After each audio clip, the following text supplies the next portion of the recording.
Today's video is going to be about something that I've actually been thinking about since I first came out as gay like 10 or 11 years ago. I've traversed the depths of psychology, biology, and philosophy in order to ask and hopefully answer what feels like a really simple question. Is it okay to be gay? In order to fully answer this question, you have to understand what this question is truly asking. So we're going to first go through the law, then the science, and then we'll be guided to a better philosophical framework at the end. So let's go ahead and go down that laundry list. The sociocultural law of my community living in the Bible Belt denotes homosexuality as both unnatural and thus unlawful. I live in the southern United States, which means a lot of sociocultural behavior is by and large dictated almost exclusively by the church. I know we here in the States have this distinction of church and state, but I'm not talking about legal in terms of the government. I'm talking about allowed in terms of society.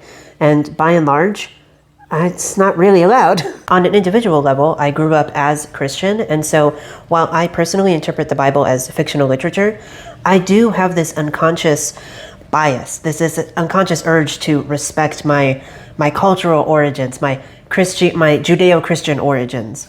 In many ways, I consider myself a Christian chaos witch. Let me say that slowly. I consider myself a Christian chaos witch. In hindsight, I know now that the Bible is a modern interpretation of mistranslation after mistranslation, all handled by humans and transcribed by humans that have their own biases and contempt for things that don't really matter. But as a child, I had no mental framework of foresight in order to challenge not only the Bible itself, but also the people reading it. My point being that in my upbringing as a child, I felt like I was being punished for something that felt like it was coming up naturally for me.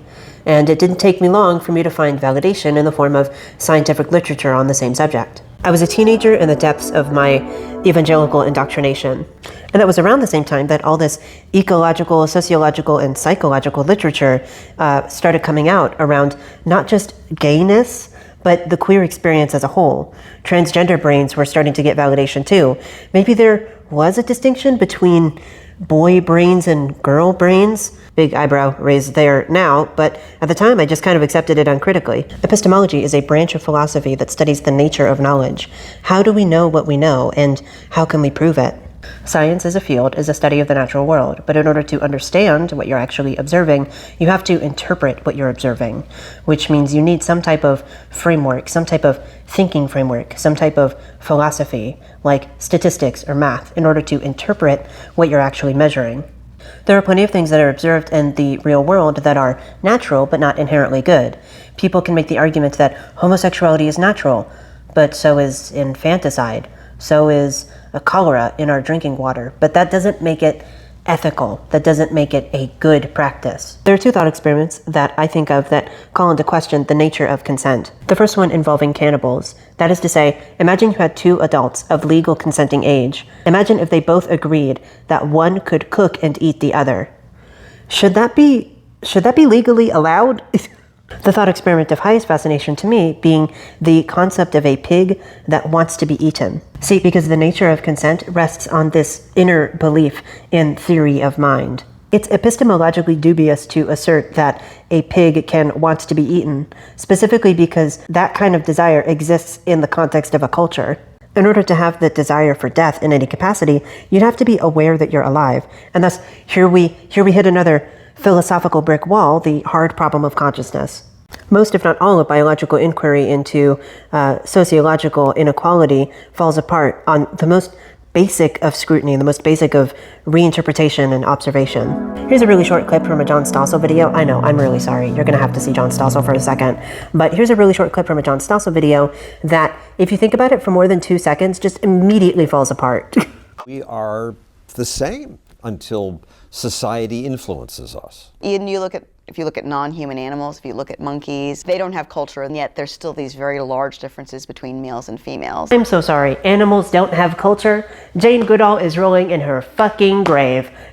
It's because of Jane Goodall's life-changing research into the culture of primates that we now know that whales can grieve, that crows remember, that bees dance.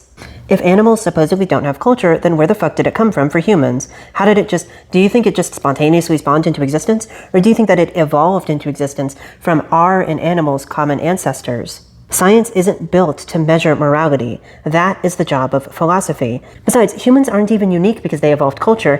Humans are unique because we are the first species that actually changes the environment to fit us.